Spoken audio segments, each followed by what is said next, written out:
Welcome everyone to our webinar about Beyond Conversion Rates, so how the best digital experience will drive revenue growth in 2026. My name is Cedric Peters, I'm Head of Optimization, and we got multiple clients who benefit from our CRO expertise. I'm doing this webinar not alone, I'm here with Indy from Content Square. So Indy, if you can introduce yourself, please. Yeah, hi everyone, I'm Indy. I'm in the sales team at Content Square. I've been with the business for 4 years.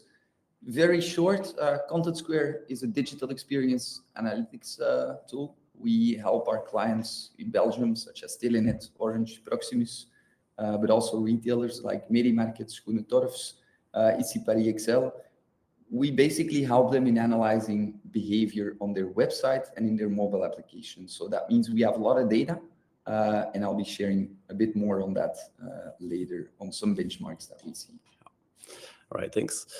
So before we start the webinar, a few things good to know. If you have any questions regarding the topics we will discuss today, please drop them in the chat. We will have plenty of time to do a Q&A at the end of the webinar. We will also be sharing the recording of the webinar via email, and if you want, you can request the slides via email or reach out to us on LinkedIn if you want. Lastly, at the end of the webinar, we will also give you the opportunity to request a free CRO scan and get the full digital benchmark report from Content Square. So what will you learn this webinar? A few things we want to discuss. So first of all, we want to have a look back at 2025. So what happened? How did the digital landscape shift in the last year, but also what's coming up in 2026? And obviously, what does this mean for your conversion rates? Next, Indy will tell you all about the benchmark data. So they gathered a lot of data, 99 billion sessions across 6,500 websites. So a lot of interesting data you can compare yourself against. And lastly, we'll have a look at how we at IO perform CRO. So how to identify where we are losing conversions and how we can solve this as a company. So our goal for today, well, we want to talk beyond conversion rates and show you what it actually takes to improve it with data, with proof, and with a clear path forward. So the first part about market context and shifts. And first of all, we at IO believe that experience is everything now more than ever, because a lot is changing in the digital landscape. AI is shifting everything around, and we see that in multiple steps. So first of all, organic traffic is declining. AI is doing the research and answering the questions before a user can even visit your website. And once they land on your website, we see that they behave differently. And Indy will tell you all about those shifts in data points. So let's look what it means for your conversion rates. So Gen AI is transforming customer behavior, and we noticed that in the data we got from our clients. So we analyzed over 1,400 websites at IO, and we saw that there was a huge increase in LLM traffic to their websites. So AI sessions, so people who do the research within AI and click through to your website. Until May, we saw 182% increase in LLM traffic. It remained stable during the summer, but then again, it kept on rising, and we see the same trend in 2026. On the other hand, we see that organic traffic is declining. So month after month, again, we see a drop in organic traffic until the point that we see in 2025, there was a drop of almost 8% for our clients in organic traffic. So that's a huge number, but it really depends in what market you're in. We got some clients who had a drop of over 40% in organic traffic, some who got barely any impact. So it really depends on the market you're in, but a lot is happening. Obviously, this is a CRO webinar, not a geo webinar, but what does this mean for your conversion rates? So first of all, less organic traffic means that we have less visitors to nurture and less time to get them to our products or services to showcase our solutions.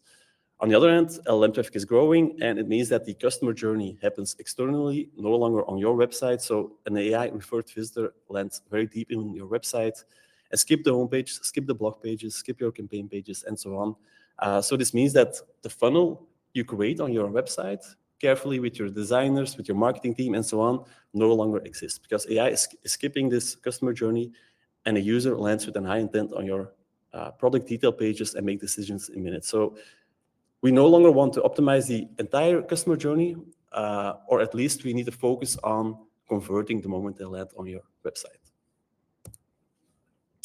But it's not stopping there. It's about to get more and more complex, because AI is no longer influencing what people buy. It's also starting to execute the transaction. And I got 2 examples here today I want to show you. So first of all, OpenAI announced that they will launch apps within ChatGPT. So users can interact with those third-party apps such as Expedia, Spotify, or Booking.com and do the full research within ChatGPT just until the point they're ready to convert. So in the example on the right, you can see I want to book an hotel in Paris for 2 adults in a certain period. It gives me some examples or suggestions.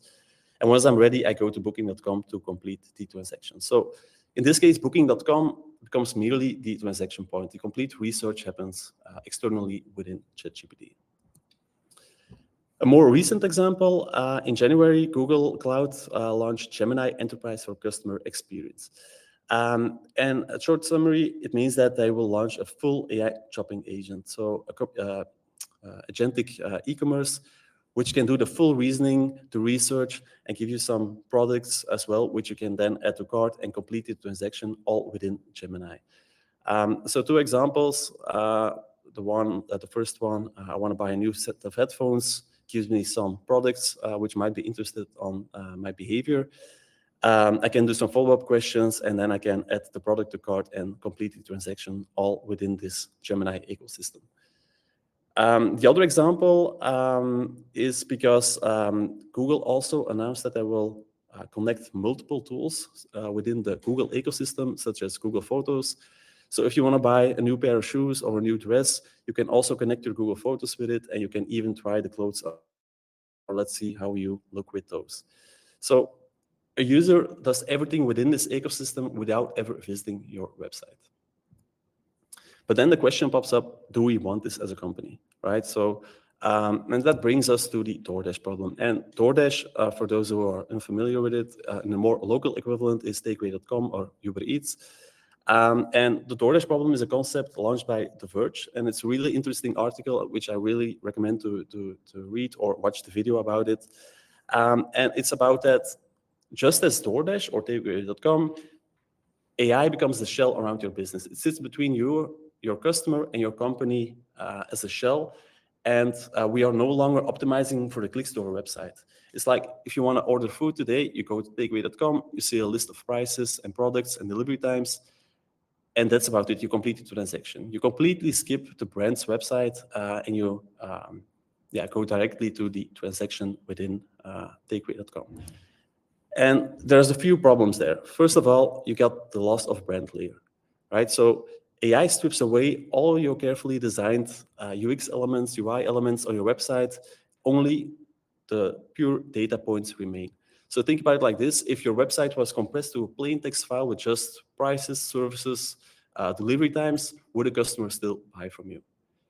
Secondly, we got the loss of, we get less visibility in the journeys and fragmented funnels. So browsing and comparing all happens externally. We don't know what the intent is, what the frustrations are, what are they looking for. Your website becomes merely the transaction point. And lastly, the loss of revenue. So 2 examples I want to give here is, first of all, Amazon.com has a lawsuit against Perplexity because Perplexity is scraping Amazon and showcased all the products within Perplexity. But obviously, Amazon is a marketplace, and they generate revenue based on sponsored results within the search results. But for Amazon.com, that means they lose about $65 billion each year due to those scrapings from Perplexity.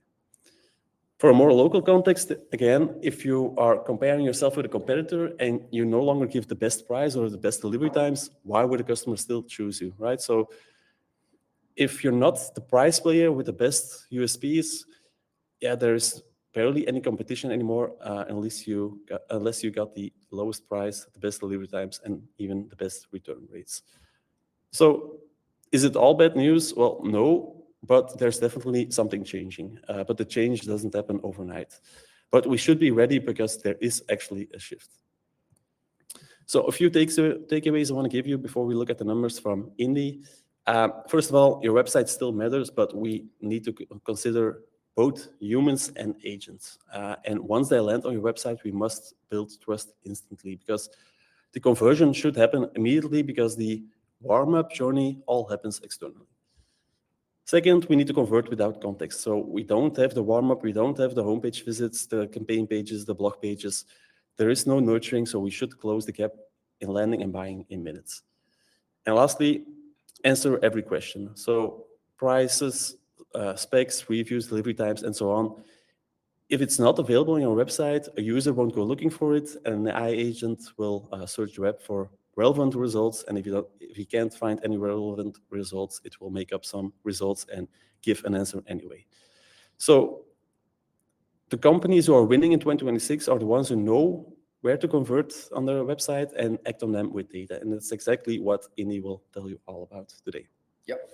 Thanks, Cedric. Oh.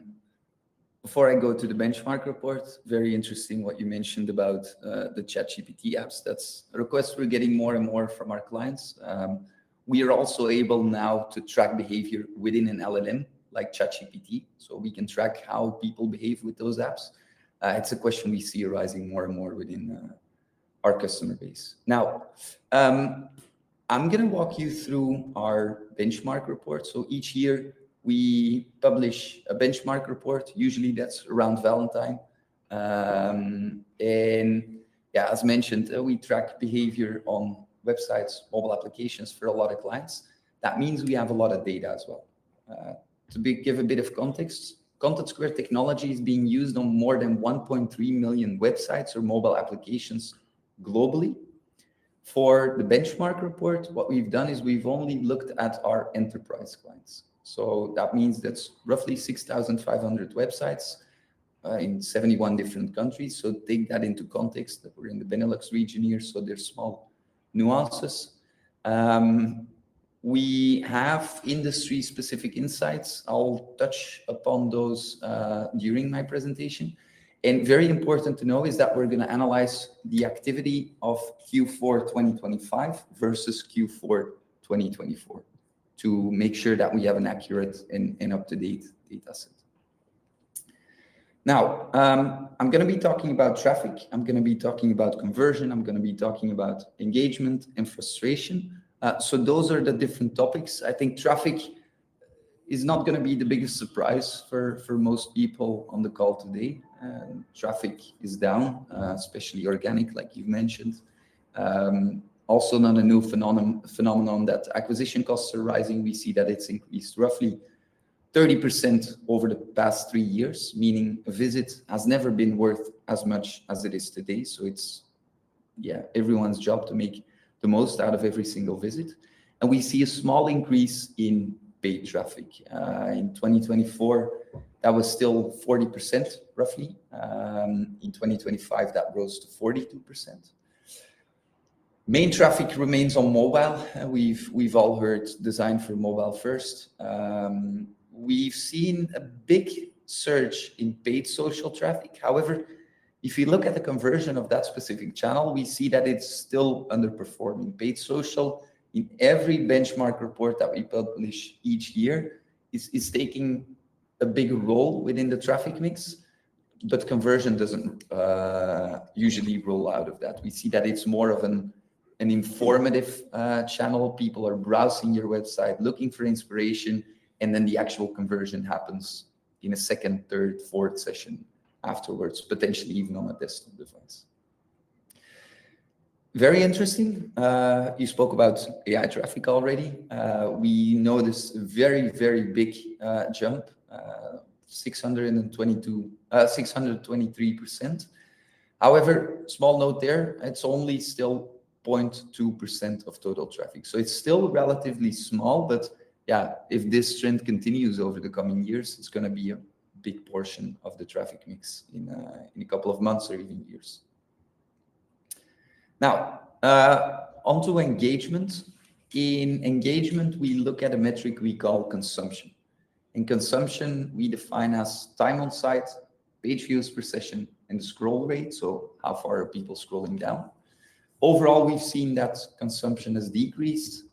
We've also noticed that the bounce rate of AI-referred traffic has decreased year over year, and that most time spent is coming from desktop devices. Remember, 70% of traffic is coming from mobile devices, 30% from desktop devices, but 47% of time spent is on a desktop device. So what I want to talk to you about here is something Cedric mentioned already earlier. We see that the homepage is disappearing a bit with the rise of AI traffic. A lot of AI searches are already looking for certain information that they get from product detail pages or product pages in general. And usually people are being brought straight to a product page. It's not only about traffic that comes from an LLM, but also people searching in Google. Happens more and more that people jump straight into a PDP product page with 1 out of 3 visits starting there. So I think if there's one thing we want you to take away is give some love to your product pages. Make sure they're optimized, make sure they contain the information that your clients need, because we see that's becoming more important than ever before. Frustration. In terms of frustration, we look at a variety of different factors. So we look at page loading times, on a synthetic level, on a real user monitoring level. We look at errors, API errors, JavaScript errors, custom errors. And then we also look at people that are rage clicking, people that are looping in between pages, from home page to PDP, back to home, back to PDP. If people are not consuming a page is also defined as frustration. And in a second, you'll see much more on that. Good news there is overall frustration has decreased, largely driven by a decrease in slow loading pages. Please don't treat a fast loading website as a competitive differentiator anymore. It's not anymore. A couple of years ago, that was still the case. Today, it's the benchmark. So make sure you optimize for speed. Before I jump to the next part, I'm going to launch a poll, and it should come through now. So you can submit your vote. Again, we define frustration as page loading times, errors that are happening, pages not being consumed, page looping, rage clicking, and so on and so forth. And you should be able to vote now. I see some votes are already coming in. So you can vote option A, 23% of all sessions within our benchmark at those 6,500 websites and 100 billion sessions. And 23% of them have some form of friction. Option B for 35, option C for 42. Let's see, we still got some votes coming in. I'll give it a couple more seconds, and then I'm going to give you the answer. We see most people, it's Execo for 35 and 42. And it's actually 35%. In the previous benchmark report, so the benchmark report of 2025, it was still 42%. Today, we see that still more than 3 in 5 sessions have some form of frustration, which is still way too much. Mostly being driven by errors, slow loading pages. As you can see on the top right graph, 14.7% of frustration is being driven by JavaScript errors, 10.9% being driven by slow loading pages, and then 7.8% by API errors. The biggest jump we've seen year over year, if you look at the graph on the bottom right, you'll see that API errors have increased by 16% year over year. So that's Q4 2024 to Q4 2025. So if you're not monitoring those, please do so. It's becoming more and more important, not only to see if an error is firing off, but also to be able to track how much impact it had on conversion, bounce rate, average order value, any conversion metric that you've defined on your website. I want to pause here to also stand still to a very significant number that always strikes me. Not every error that's happening on your site has an impact on the customer experience and as a result on your conversion. What we see in our benchmark is that only 2% of all errors happening on your site are actually hurting conversion, bounce rate, and so on and so forth. So being able to quantify what the impact is of an error is also vital to the success of your website. That's also something we help our clients in, making sure they put the right priority on fixing the errors that are having the biggest impact on the customer experience. In terms of conversion, we've seen a slight drop, 5.1%. Please note, this is only including 4 verticals: manufacturing, retail, telco, travel, and hospitality. Even though conversion dropped, we've seen a slight increase of 1% in revenue per visit. That's being driven by higher average order value that we see. Logically, conversion rate for returning users is higher than for new users. Here, we're looking at a graph that's splitting out specifically for the retail sector, each industry, each sub-industry, let's call it, that we have clients in. Again, I think this is not going to be something new, but desktop conversion is higher than mobile conversion. That's something we see throughout every industry. In some industries, the difference is bigger than in others. If we look at the year-over-year changes, we see that the biggest winners are appliances, household goods, home goods and furnishings, outdoors and sporting goods. And the biggest losers are department, big box, fashion, and then also specialty retail. Retention, more important than ever. We've seen that the cost of a visit has been climbing the past 3 years by 30%. So making sure that you can bring your users back without having to pay them, read through organic sources, is more important. Retention on desktop dropped by 7%. Mobile retention increased by 10%.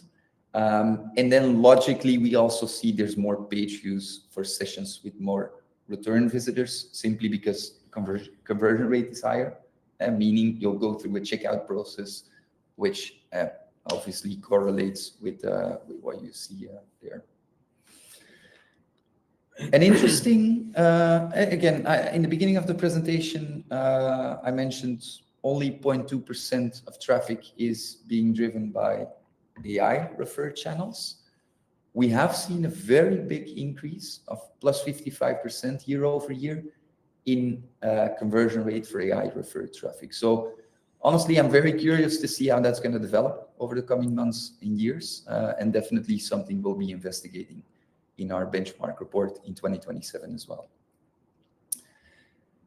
I went through a couple of concepts. We talked about traffic, we talked about engagement, frustration, conversion, retention.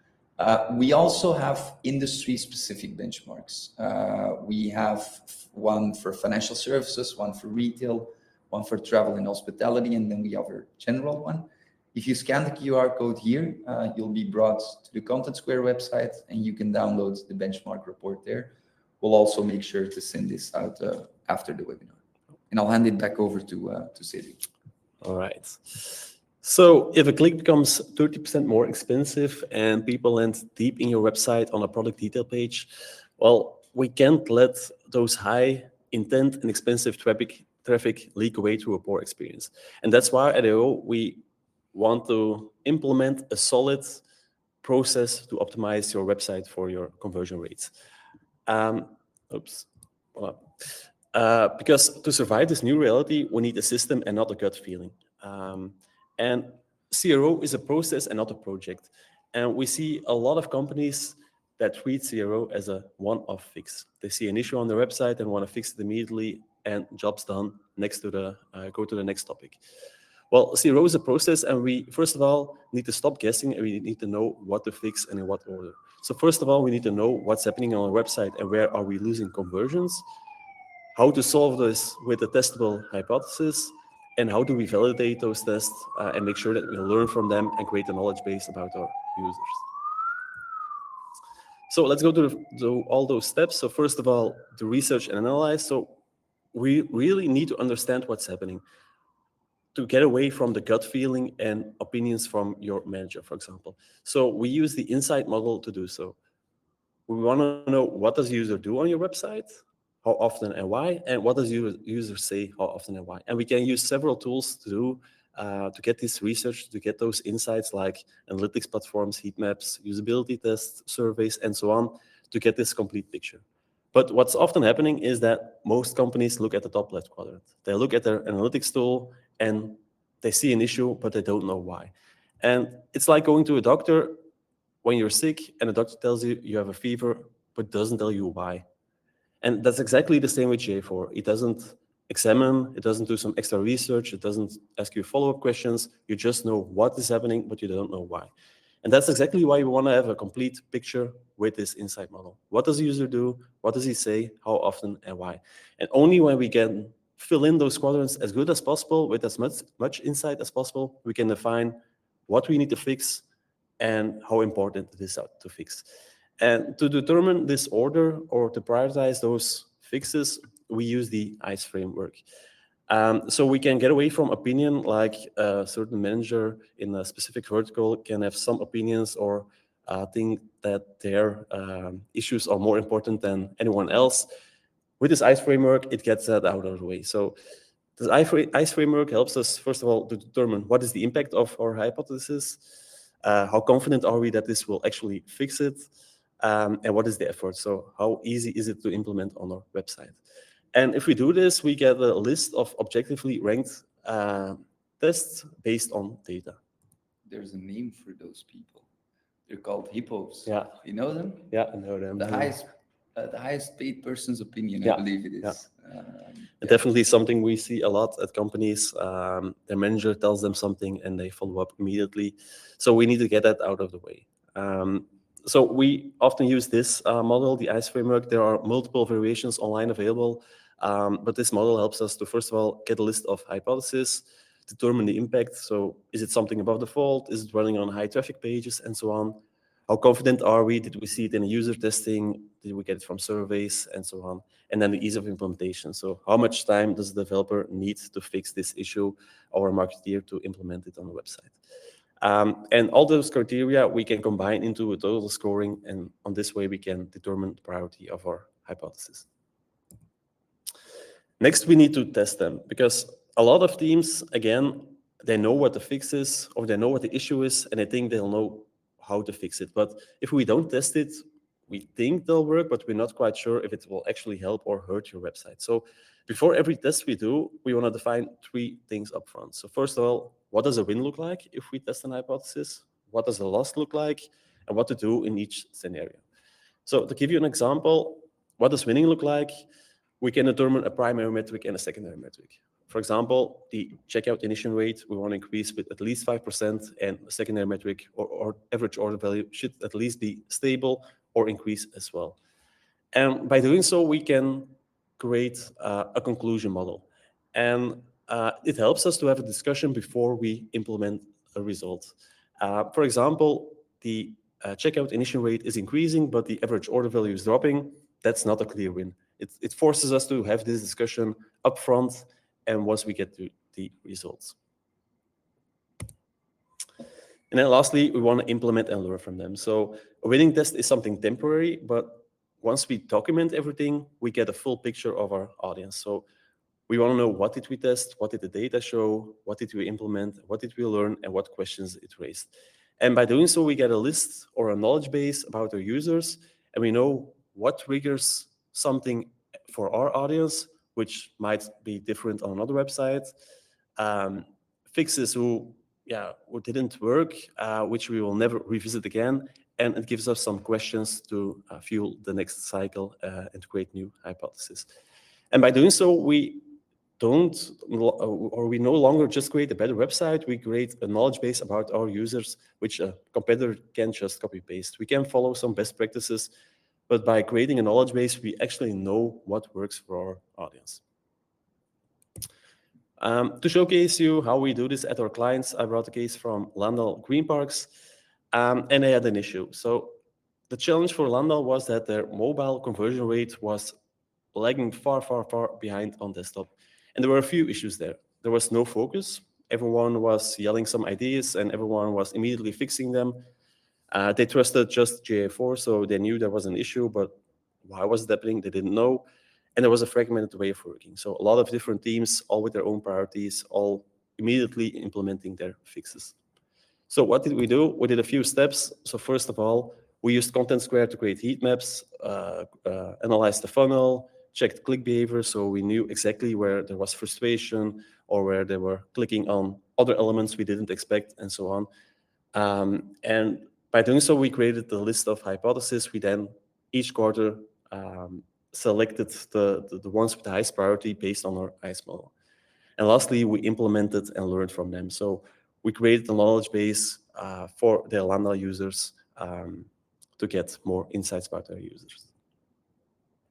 So for Landau, we try to get away from the gut feeling and opinions within the company of Landau by using proof and data points. So Landau could see that they were lagging behind on conversion rate, but they didn't know why. And with Content Square, we were able to pinpoint exactly where a user was struggling or hesitating on the website.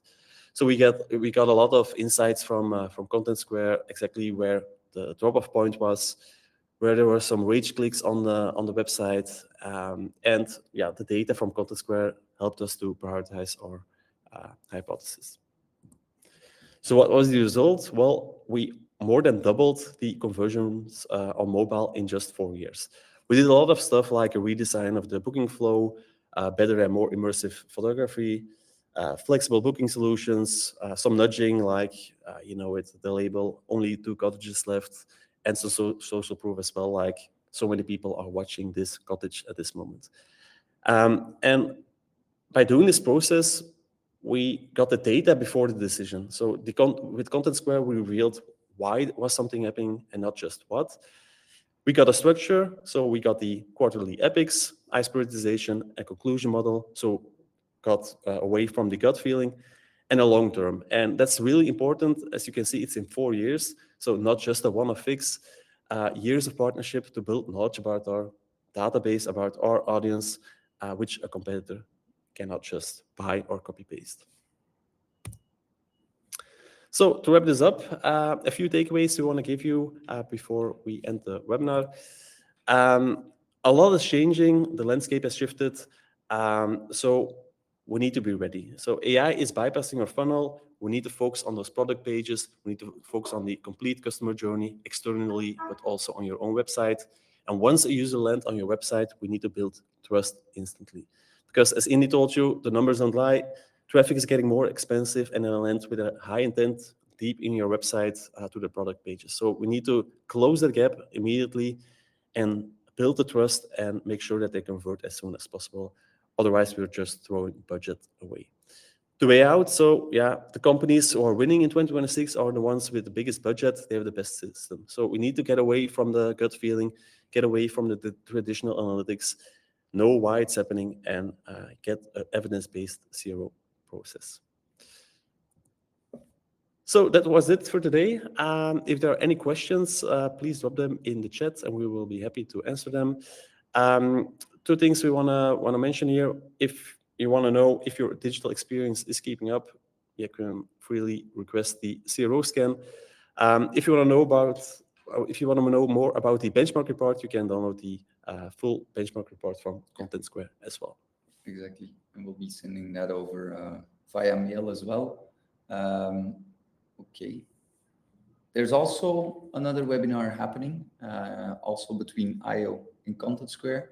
There we're going to specifically zoom in on the automotive sector. So we work with a lot of automotive brands, both IO and Content Square, and think about brands such as Audi, Toyota, BMW, Volkswagen, Skoda, and so on and so forth.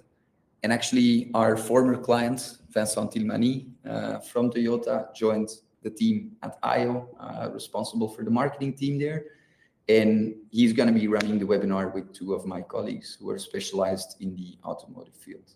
So if you're interested, feel free to scan the QR code there, register. I believe it's on at the end of April, 28th of April. Yeah, exactly. So yeah, that's another one we hope to see you at. All right, let's see if there are any questions in the chat. I don't think so far. I don't see questions. No. So obviously, if you have any follow-up questions after this webinar, please feel free to reach out and we will be happy to answer them in a direct conversation if you want. Yeah, feel free to reach out via LinkedIn to myself or Cedric. Yes. Okay. I see there's a question. Oh. No. Thanks, Elisa. Yeah. I appreciate that. All right, let's wrap it up then, I guess. And yeah, I guess enjoy your early lunch already. And if you have any questions, reach out to us. And thank you. All the Ciao, best. ciao. Bye-bye.